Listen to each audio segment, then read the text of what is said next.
Assalamualaikum warahmatullahi wabarakatuh. Perkenalkan, nama saya Laili Maisyarah. Saya dari Fakultas Tarbiyah dan Ilmu Keguruan IAIN Tulungagung, jurusan Tadris Biologi.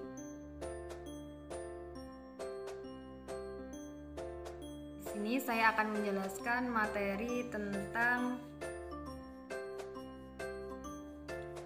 perubahan lingkungan, penyebab dan dampaknya bagi kehidupan, semester 2 kelas 10. Berikut adalah KIKD dari materi yang akan saya jelaskan. 3.10 yaitu menganalisis data perubahan lingkungan, penyebab dan dampaknya bagi kehidupan. 4.10 merumuskan gagasan pemecahan masalah perubahan lingkungan yang terjadi di lingkungan sekitar. Yang selanjutnya, apakah lingkungan hidup? Lingkungan hidup adalah kesatuan ruang dengan sesama benda, daya, keadaan, dan makhluk hidup, termasuk manusia dan perilakunya, yang mempengaruhi kelangsungan kehidupan dan kesejahteraan manusia beserta makhluk hidup lainnya.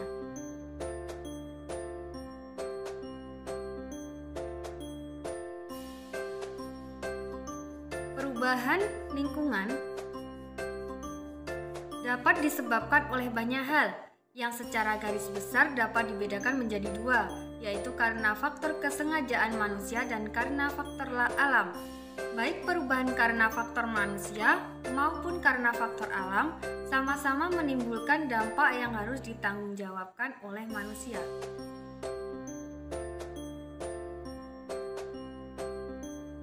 Faktor alam antara lain yaitu perubahan lingkungan yang disebabkan oleh alam terjadi secara alami tanpa campur tangan manusia.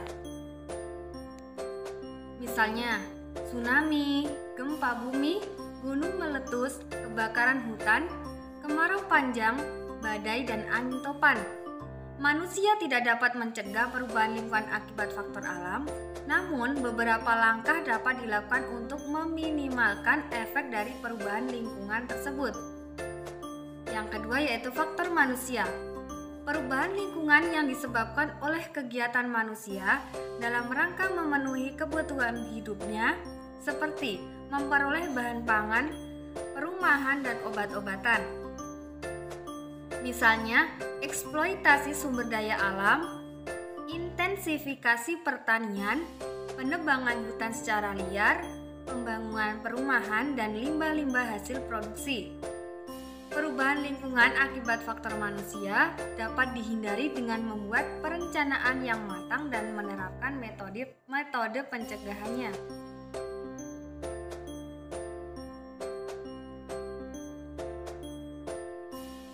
Yang selanjutnya yaitu perubahan lingkungan karena faktor manusia itu apa saja sih? Yang pertama, penebangan hutan.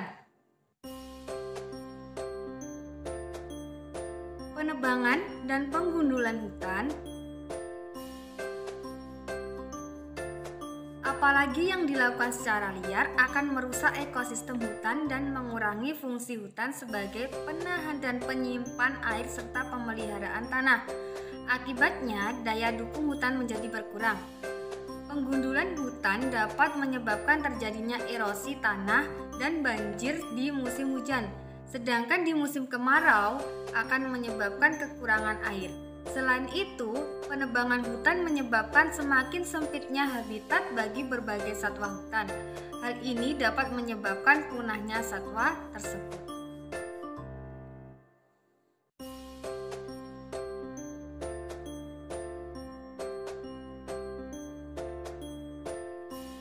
Yang kedua adalah perubahan lingkungan karena faktor manusia yaitu penambangan. Kegiatan penambangan, apalagi yang dilakukan secara liar, dapat menyebabkan rusaknya ekosistem asal, khususnya yang terletak di atas lokasi. Penambangan biasanya menyisakan lubang-lubang bekas galian dan limbah. Perubahan topografi tersebut menyebabkan banjir dan tanah longsor. Pertambangan juga menghasilkan limbah berbahaya yang dapat mencemari lingkungan sekitarnya.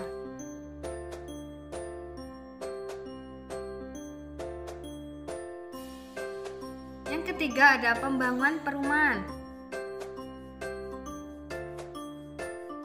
Meningkatnya jumlah populasi manusia menuntut tersedianya tempat tinggal yang semakin banyak.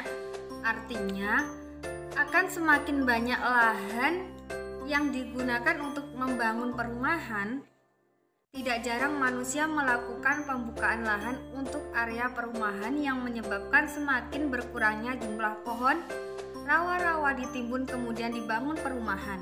Tanah terbuka juga semakin jarang karena ditutup oleh aspal dan semen beton yang menghalangi air hujan meresap ke dalam tanah.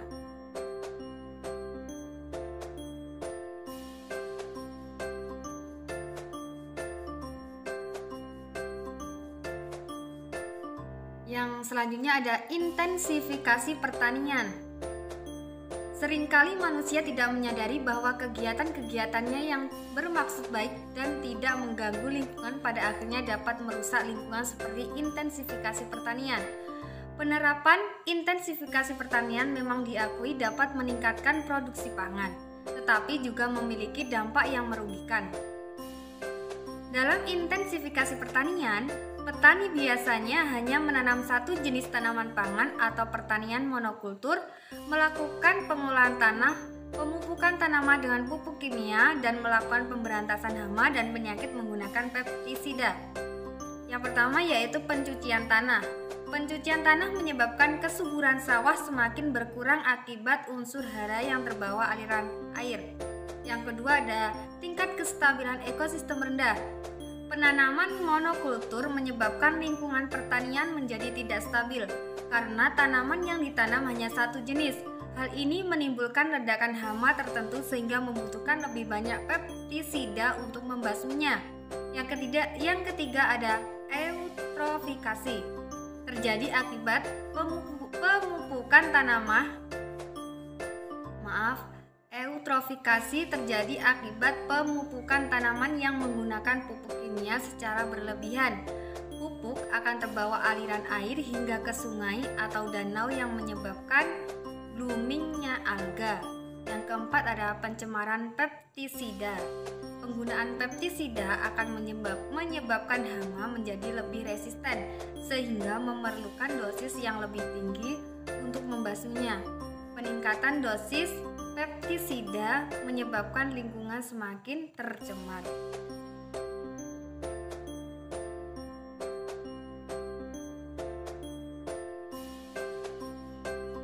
Yang selanjutnya yaitu perubahan lingkungan karena faktor alam. Beberapa faktor alam yang dapat mengubah lingkungan antara lain gunung meletus, gempa bumi, gelombang tsunami dan tanah longsor, banjir badai, angin, kebakaran hutan, dan kemarau panjang. Manusia tidak mampu mencegah faktor-faktor tersebut. Bencana alam seperti kebakaran hutan, selain menyebabkan kerusakan hutan dan mengganggu fungsi hutan, juga menyebabkan matinya berbagai organisme di hutan tersebut.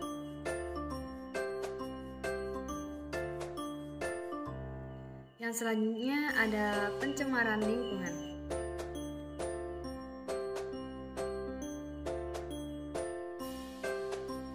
Pencemaran lingkungan adalah masuknya atau dimasukkannya makhluk hidup, zat energi dan atau komponen lain ke dalam lingkungan, air, tanah, udara, atau perubahan tatanan lingkungan oleh kegiatan manusia atau oleh proses alam sehingga kualitas lingkungan turun hingga tingkat tertentu yang menyebabkan lingkungan tidak dapat berfungsi sebagaimana mestinya.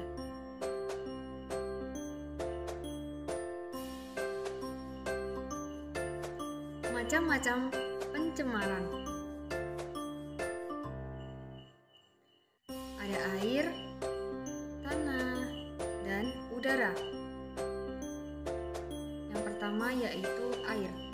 Pencemaran air merupakan peristiwa masuknya suatu zat, makhluk hidup, atau bahan-bahan berbahaya ke dalam air yang menyebabkan kualitas air turun ke lingkungan tertentu sehingga tidak dapat berfungsi sebagaimana mestinya. Pencemaran air dapat terjadi pada air di darat atau sungai, danau, rawa, maupun air laut. Penyebab pencemaran air dapat berasal dari sumber langsung dan sumber tidak langsung. Sumber pencemaran langsung berupa buangan yang langsung dibuang ke badan air. Sumber pencemaran tidak langsung berupa kontaminan merembes ke perairan terbuka seperti sungai, laut, danau, atau rawa. Pencemaran air disebabkan oleh limbah dari berbagai kegiatan manusia, antara lain limbah domestik, limbah pertanian, limbah industri, dan limbah pertambangan. Yang selanjutnya yaitu pencemaran tanah, banyak diakibatkan oleh sampah organik dan anorganik yang berasal dari limbah domestik, limbah industri, kegiatan pertambangan, pertanian, peternakan, dan lain sebagainya. Sampah organik dapat didegradasi oleh mikroorganisme menjadi mineral, gas, dan air, sehingga membentuk humus. Contoh sampah organik adalah dedaunan, sisa sayuran, jaringan hewan, kertas, kulit buah, dan lain-lain. Sebaliknya, sampah anorganik seperti besi, aluminium, kaca, dan bahan sintetik seperti plastik dan styrofoam tidak dapat didegradasi. Sampah plastik yang dibuang ke lingkungan akan tetap ada selama ratusan tahun kemudian. Yang selanjutnya ada udara. Atmosfer bumi tersusun atas 78% gas nitrogen, 21% gas oksigen, 0,93% gas argon, 0,032% gas karbon dioksida, dan sejumlah kecil gas-gas lain. Komposisi gas ini merupakan komposisi atmosfer yang paling sesuai untuk mendukung kehidupan di bumi. Jika jumlah salah satu penyusun berubah atau meningkat, berkurang karena hasil aktivitas manusia atau akibat peristiwa alam, akan terjadi ketidakseimbangan komposisi atmosfer bumi yang menyebabkan berbagai masalah lingkungan. Pencemaran udara disebabkan oleh asap buangan, misalnya gas karbon monoksida hasil pembakaran, debu belerang, senyawa hidrokarbon, dan sebagainya.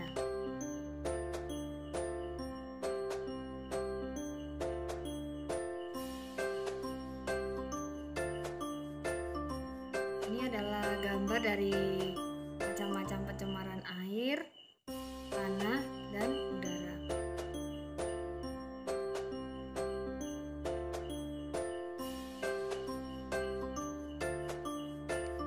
Dampak pencemaran lingkungan. Kerusakan dan pencemaran lingkungan membawa banyak dampak terhadap lingkungan. Di antaranya yaitu punahnya spesies, pemekatan hayati, terbentuknya lubang ozon, keracunan dan penyakit, kesuburan tanah yang berkurang.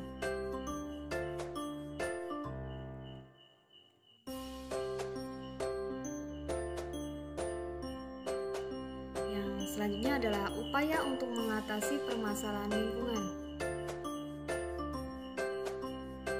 Berbagai upaya pencegahan pencemaran dan pelestarian lingkungan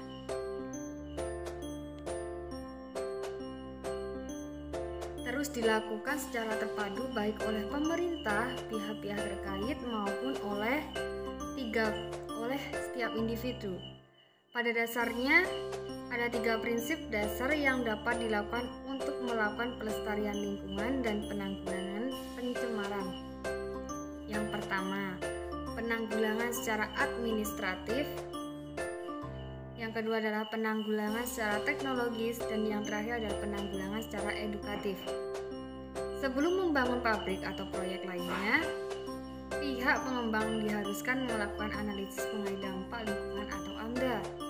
Jika dampak negatif lebih besar daripada dampak positifnya, pemerintah tidak mengeluarkan izin untuk melanjutkan proyek. Hanya saja seringkali lingkungan tidak dapat diukur secara konkret. Yang kedua adalah penanggulangan secara teknologis. Setiap industri diharapkan memiliki unit pengelolaan limbah, misalnya unit pengelolaan limbah cair untuk mengelola limbah cair sebelum dibuang ke lingkungan. Jika pengelolaannya menggunakan mikroorganisme, disebut pengelolaan secara biologis, yaitu menggunakan bakteri pengurai limbah. Yang ketiga adalah penanggulangan secara edukatif. Secara individu, hendaknya tidak mencemari lingkungan dengan tidak membuang limbah rumah tangga ke tempat sembarangan, melainkan pada tempat sampah yang tersedia. Begitu juga dengan bungkus makanan dan minuman, masukkan ke dalam tas atau saku terlebih dahulu jika belum menemukan tempat sampah.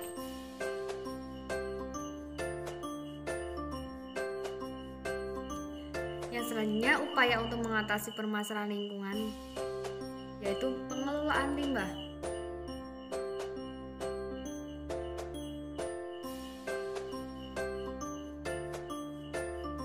Upaya yang dilakukan lainnya yaitu daur ulang limbah. Langkah-langkah daur ulang limbah. Yang pertama, pemisahan.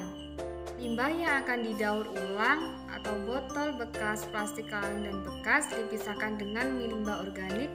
Pastikan material limbah tersebut kosong dan akan lebih baik jika dalam keadaan bersih. Yang kedua yaitu penyimpanan. Limbah yang telah dipisah disimpan dalam kotak yang tertutup. Usahakan setiap kotak akan tertutup hanya berisi satu jenis material limbah tertentu, misalnya kaleng bekas saja atau botol plastik saja. Yang ketiga yaitu pengiriman dan penjualan. Barang-barang yang sudah terkumpul dapat dijual ke pabrik yang membutuhkan material bekas sebagai bahan baku atau dapat juga dijual ke dalam pengepul sampah. Upaya yang dilakukan dalam mengatasi permasalahan lingkungan yang selanjutnya yaitu membuat produk daur ulang limbah. Kegiatan membuat produk daur ulang marak dilakukan. Selain tidak memerlukan biaya yang tinggi, proses daur ulang mudah untuk dipelajari. Mendaur ulang limbah bertujuan untuk mengurangi jumlah limbah sehingga dapat mengurangi pencemaran lingkungan.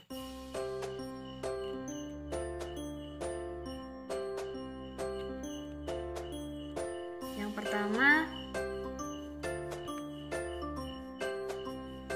ada kertas. Semua jenis kertas dapat didaur ulang, misalnya kertas koran atau kardus. Yang selanjutnya yaitu sampah organik. Sampah organik seperti sisa daun-daunan, buah-buahan, dan sisa sayuran dapat didaur ulang menjadi pupuk kompos. Plastik. Limbah plastik dapat didaur ulang menjadi serbuk plastik dan dapat diolah kembali menjadi plastik yang baru. Baja sisa konstruksi dapat dilebur dan diproduksi kembali menjadi baja baru. Aluminium. Kaleng bekas minuman atau makanan dapat didaur ulang sebagai bahan baku untuk membuat kaleng pengemas baru. Kaca atau kaca belah, botol kecap, botol sirup, gelas, piring yang telah pecah dapat dilebur kemudian diproduksi kembali menjadi kaca baru. Upaya untuk mengatasi permasalahan lingkungan yang selanjutnya yaitu mengurangi produk limbah dalam kehidupan sehari-hari. Yang pertama, recycle. Mengolah kembali, memanfaatkan barang bekas dengan mengolah materinya untuk digunakan lebih lanjut. Yang kedua yaitu reuse. Memanfaatkan ulang yaitu menggunakan kembali barang bekas tanpa pengelolaan terlebih dahulu. Yang ketiga ada replace, mengganti penggunaan bahan yang susah terurai dengan yang dapat dipakai berkali-kali atau yang cepat terdegradasi.